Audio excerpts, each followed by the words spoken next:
Okay, I think I'm ready. Hi, welcome back to my studio. Stella here. For those of you who are new, hi again. My name is Stella. I am a professional artist working in the art licensing, museum, and gallery world.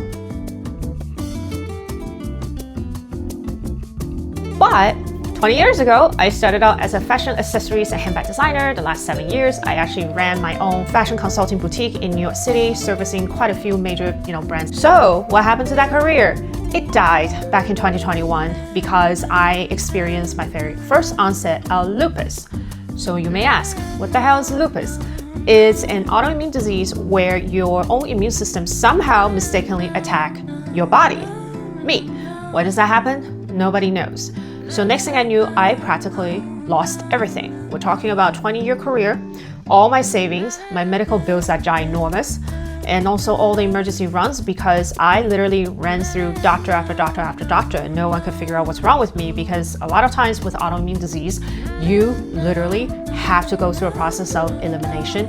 If it's not A nor B, then it might be C. So it took a while for me to even get a diagnosis. I was finally diagnosed in 2023. I am actually currently experiencing a bit of a lupus flare-up, a small inflammation. I don't know if you can see, but you see this redness? That's a lupus rash. Most people get the butterfly rash. I'm starting to have one for me. See, even this eye is starting to have a bit of a rash coming out. So what that means is that every time when I have rash, it means I'm having inflammation underneath that you can't see within my body. Right now I'm having it right behind my eyes, so my eyes feels like burning. That's why I'm winking so much. It's not because of you nor me, it's lupus. That's why I'm winking. And you may also notice that my mouth is uneven. It wasn't like this before, but it started attacking the TMJ over here on my left side to the point where I could hardly even open up now compared to my right side. So my right side is still very flexible, but my left side is very, very stiff. So welcome to the world of lupus. I have digressed. My point is not talk about lupus today. My point is talk about how at the age of 36, 37, I lost everything overnight and I had to figure out how the hell am I going to survive from this point forward, financially, creatively, and emotionally. Surprise, surprise, I ended up defaulting back to the arts. I literally picked up the paintbrush after 20 years, after graduating from a fine arts program in New York University, actually with a fine art degree, and I started painting, I started illustrating, pretty much having to relearn everything that I completely forgot in the last 20 years. And so on this note, I just want to say art therapy is a real thing because it calmed my mind. It helped me deal with a lot of chronic pain. Because like with lupus or any other type of autoimmune disease, it's extremely difficult to put it into remission. Most people don't ever get cured. The treatment and medication you get simply manages the symptoms as they come. So this whole art therapy thing really worked and is still working. Then I asked myself the next best question. Can I make a career out of this? I mean, clearly I built a career doing fashion design. I mean, how different could it be? And I can actually take all the things I learned from fashion industry, like the business aspect of things, the branding, the product life cycle, logistic, and all of that. Can I bring it over here, translate it into a successful art career? So the first thing I did was I did research, just like all the other good artists out there. Then I realized on Google and YouTube, I can only find what I call art influencers. Very, very young, and absolutely nothing wrong being young. I wish I'm young. I'm not anymore. I'm middle-aged. Anyway, I digress. Unfortunately, majority, I would say a good 60 to 70% of the video content that they create is very clickbaity. That it's literally to capture your eyes, make you watch like 2 to 3 minutes of it before you realize you're duped, but then they make money off of that viewership, And I realized that that's not helping me nor my career. I want to find an artist who can really make a living and reestablish themselves in the middle of a midlife crisis, get themselves out of debt and rebuild a career that will last 20, 30, 40, 50 years down the road. I can't find them, so I say to myself, well, you know what? Why not just document my own process and really share the grit, the everyday do's and don'ts that I go through to try to relaunch my life essentially. And hopefully in the process of sharing that with you, it will also be helpful with your career as an artist. So if you're in your 30s, 40s, 50s, or beyond, and you're dealing with life crises like illness, death, loss of a job, I mean, layoffs are happening everywhere right now. Or if you're wondering just how to start being an artist, or if you just want to watch someone like me who struggles through with life and never give up, then this is the channel for you. I'm not here to tell you how to make $100,000 a month selling stickers, mugs, or tea towels. There are other artists who will do that. I'm also not here to teach you how to paint. Again, there are like tens of thousands of other artists who are better painter than me. You can find them, just Google or YouTube them. But I want to teach you how to build a career. One that includes long-term royalty income, passive income from licensing, gallery representation, how to even get fellowship grants, or just basically how to make real life income from real life art sales. All right, that was a long ass intro, so let's get it started. Today's topic is actually talking about how to sell your art on consignment. Let's go. Now let's go back to Coco Bakery Consignment. Super excited. So actually, before I begin, I understand my studio looks like a bomb went off at this point. Let's just get the consignment thing ready, then I will clean the studio up. So I have 30 artworks in total, including these prints I will need to frame, as well as original painting on canvas board, which I also need to frame. So right off the bat, find your frame supplier. I was able to find 3 actually on Amazon who actually sell real wood frame. Surprise, surprise, at really good price. So I usually will buy a whole pack. And if you're interested to know who they are listed down in the description box. This one is actually quite heavy because it's real wood. I don't know if you can see the name of it. So I can tell you the biggest mistake I made was I ended up creating paintings on 2 separate sizes, 8.5 by 11 letter size and 8 by 10. I should have just stick to either the 8 by 10 or 8.5 by 11, so then I only had to buy 1 size of wood frame versus 2. That again will add to your overall cost, so don't do that to yourself. Why 8 by 10? Because apparently canvas board they only sell at 8 by 10 size. They don't really have 8.5 by 11 and in packs, so it is what it is. You have to deal with it. So I have 2 more smaller sizes. This one is 8 by 8 and I think this one is only 4 by 4. And the reason why I learned to offer different sizes is because you can also create what we call a pricing tier. You have your most affordable price point to another affordable price point to more like a regular price point, and it goes up from there. So most art buyers, unless they're very seasoned, they know what they're looking for, they don't really know how to buy into anything. So then you have to create something called the opening price point, which is the lowest price point of your entire product line that you offer, that the customer can just dip into their wallet, take out their credit card and say, oh yeah, put that $20 on me, or put that $30 on me, that they don't even need to think about. And the easiest way to do that is to start with smaller size. Okay, not to bore you guys with the minutia of framing everything, I'm just gonna speed up this whole part.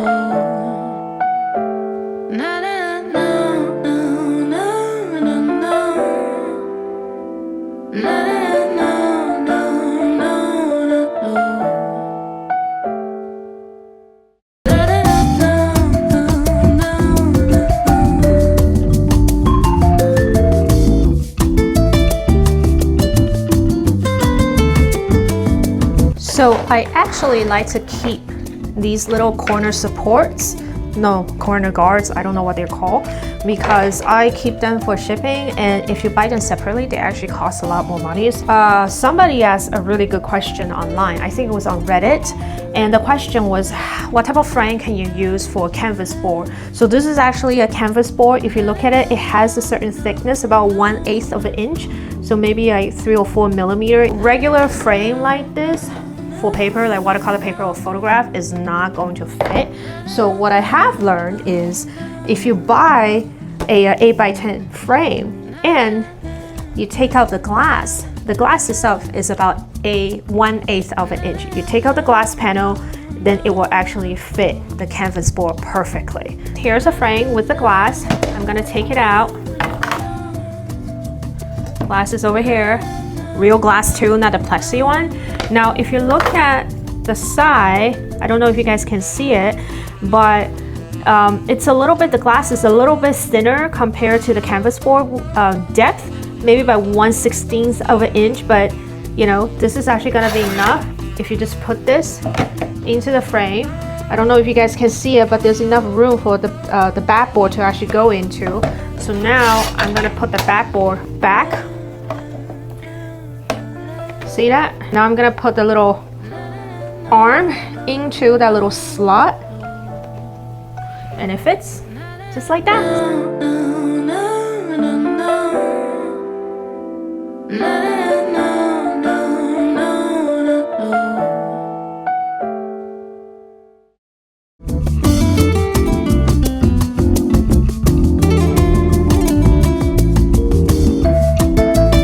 One thing I totally forgot to mention is that a lot of the buyers who walk into a store like a bakery, cafe, they are not there to really make a purchase of an art, but they're there to discover who you are and what your art is about. And that's the reason why you always should have your artist bio and a QR code where you can lead these potential buyers to either your website or sign up with your mailing list or both. Just do one of those like Linktree, link. And what I have found is that I get a lot of foot traffic, but they may not make the purchase immediately because they didn't walk into a bakery thinking that they will buy art, but they get intrigued, they like what they see, and they realize that you're here to stay. So they will scan your QR code, and some of them will even sign up. I would say my sign up rate is about 40% if I'm lucky, usually about 30 to 40%. So you want to have something that's call to action that allows the customer to come back to you repeatedly until they trust you, and once you have that trust, it will be a lot easier for them to open up their wallet and buy something from you.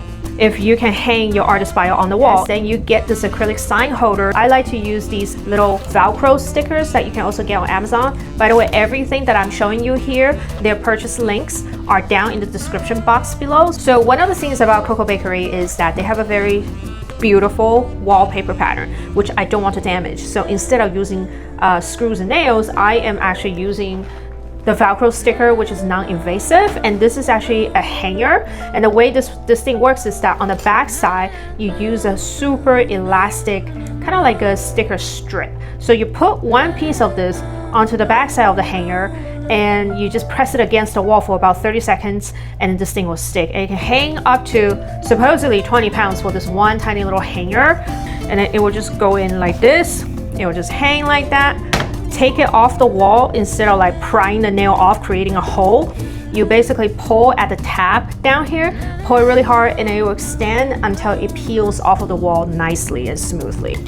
Always create very easily readable product label with a ginormous QR code that people can scan and make the purchase. In the past, when I did art fairs or even art exhibitions, most people like to keep their label as small as possible. And I have had buyers, more mature buyers, not being able to read the labels, so they walked away from the artwork. This is about 4 by 3.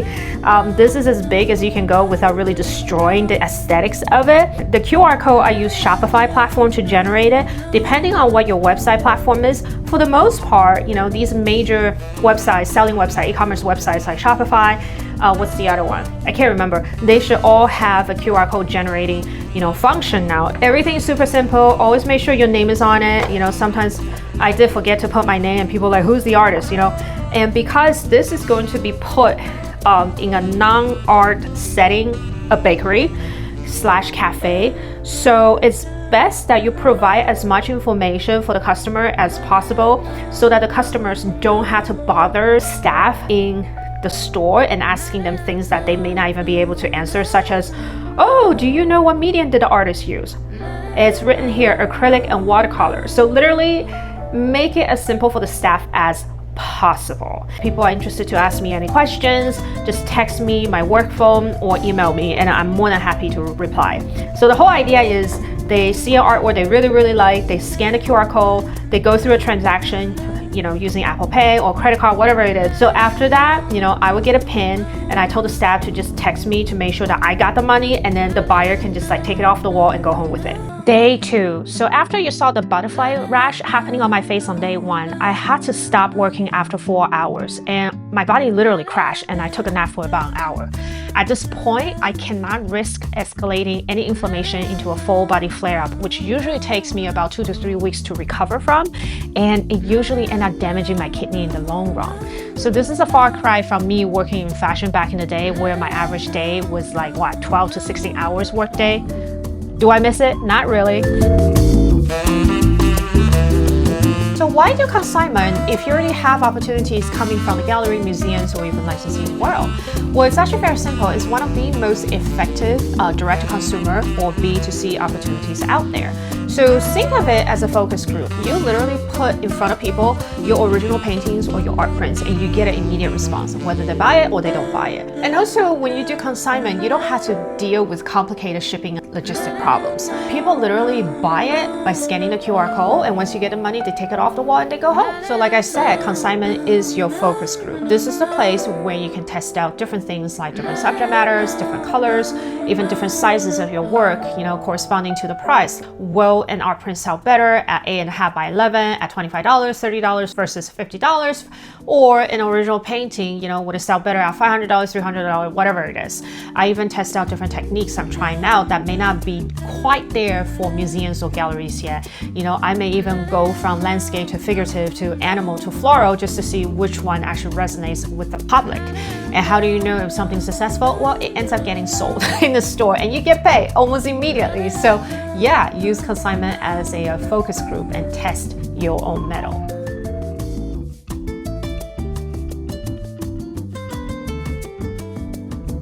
Note that not everyone who walks into a bakery, if that's your location like me, will just buy art. No, what you're trying to do here is, number one, you're trying to create exposure for who you are as an artist and what your art is about. They may come in, they grab a pastry or a cup of coffee, they'll sit there, they'll stare at it, for maybe 30 seconds. It will create an impression. And you know what's gonna happen? They may come back again. They may look at it more. If you have 30 paintings on the wall, they may just go by one. And what ends up happening is, for the most part, if you're able to capture 40 to 50% of them to subscribe to your mailing list, to take a look at your website, they will remember you. And they may very well come back and buy it from you, even if not from the store directly, but now you're on their radar, and that's what you want to do. Another advantage of doing consignment is that it affords you the opportunity to build relationship with your local community. A bakery shop is a place that people just show up, they'll grab something on the go, or they'll sit there, read a book, and you get to know all sorts of different people. And you do need that group of people to support you and create that daily income for you or monthly income for you, because let's face it, you can have gorgeous work in a gallery or museum, but sales don't always happen immediately. Sales take a lot longer because your price point for these works are a lot more expensive compared to something that you would put into your local bakery or cafe. Do we all walk around with $3,000, $5,000, $8,000 in our pocket and see a beautiful, painting and buy it? No, but we do walk around with disposable incomes of $20, $30, $50, $100, maybe even $200, in your credit card or wallet. Then you can see a gorgeous painting and say, oh, maybe I will buy that for myself or someone else in my home, right?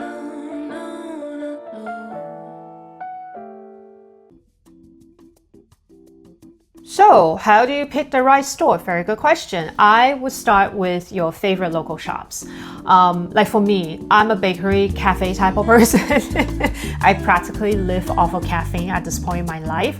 So I pretty much targeted Cocoa Bakery for a couple of reasons. And these are also the criteria that you should have it at the back of your mind when you go trying to see who you can consign with. Number one, the location. Is it central enough?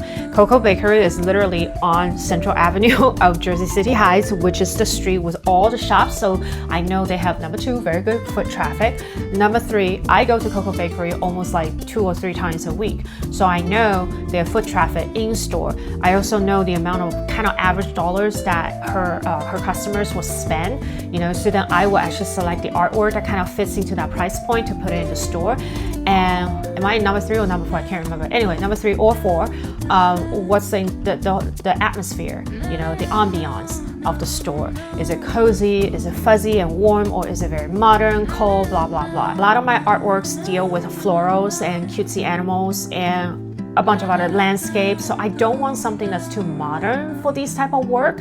So Cocoa Bakery again fit the bill. It's a lot more cozier than the super modern and clean minimalist, interior. Are they already working with artists? Like, do they have the right attitude? Are they always happy to greet you when you walk in, and they're more like just buy your coffee and get out?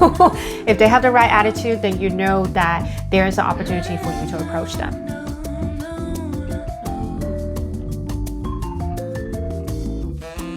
artists like myself with very shy creatures, I actually score the INFJ on the Myers-Briggs personality test. And if you know what I'm talking about, it basically means I'm like a total introvert. I don't like talking to people unless I really have to. Approach a store that you already have a relationship with, or you are a frequent customer there so people recognize you. Or, you know, I mean, for me with Coco Bakery, they know me, they kind of don't know me because I never really go up there and say, hi, my name is Stella. But I show up frequently, they recognize my face. So what happened was I literally go up there. You can do exactly the way I did it, which was I just went out there and wing it. And I said, hi, my name is Stella. You see me all the time. I'm a local artist. I just live a couple blocks away. Would you guys be interested to have some of my artwork decorate your beautiful wall? And just go from there. And make sure you go and approach them at their downtime. Do not ever try to talk business when they're very busy. And first of all, it's just very disrespectful. You know, they need to do their business as well. And I pretty much concluded the whole conversation with profit sharing. That's a key word. Yes, you do have to profit share because it is their space and they're giving you an opportunity. But before you even get there, you can also show them your Instagram or TikTok or wherever you put your portfolio. You don't have to show them everything. Maybe just preview of like 2 or 3, even 4 paintings, and that will be enough. If they seem very interested, you leave behind your business card, and so that they can forward it to the owner or the manager, and then they can check you out online. And also ask for their contact information, like an email that you can follow up with. And for the most part, they're fine. If they say no to any of this, then you know this is not the right store for you, and just go to the next one. There's no point to get disappointed or feel bad about yourself. Just move on. You know, it's like this is not the right store. You don't have to get upset about it. So here they are, my artworks in Coco Bakeries. I actually made 2 separate short reels posted on Art by Stella Chang YouTube channel. So go there and check them out. Thank you so much for watching and spending time with me today. If you're interested in taking your art career to the next level, type artbystellachang.com, go down to resources, click on Art Biz classes. Here you can book all sorts of one-on-one Zoom classes with me. They will be tailored. If you click on Art Business Strategy, for example, you will notice that I offer discounts if you pre-book more than one. So you can buy 3, you get 12% off. And again, it's pre-booking, so you use it whenever you want. We'll schedule it. And so from here, you can also select different hours. Some people need a little bit more than an hour. Some people need a little bit more than 2 hours. I go to 3 hours maximum. So you can read the description to see what we cover. Whatever you want to talk about that's not covered, just shoot me an email on this website and then we'll go from there. Very quickly, this is not a general online course. It's a personalized class tailored specifically to your art, your goals, and where you want to sell. So thanks again for watching. I'll see you at my next video. Ciao!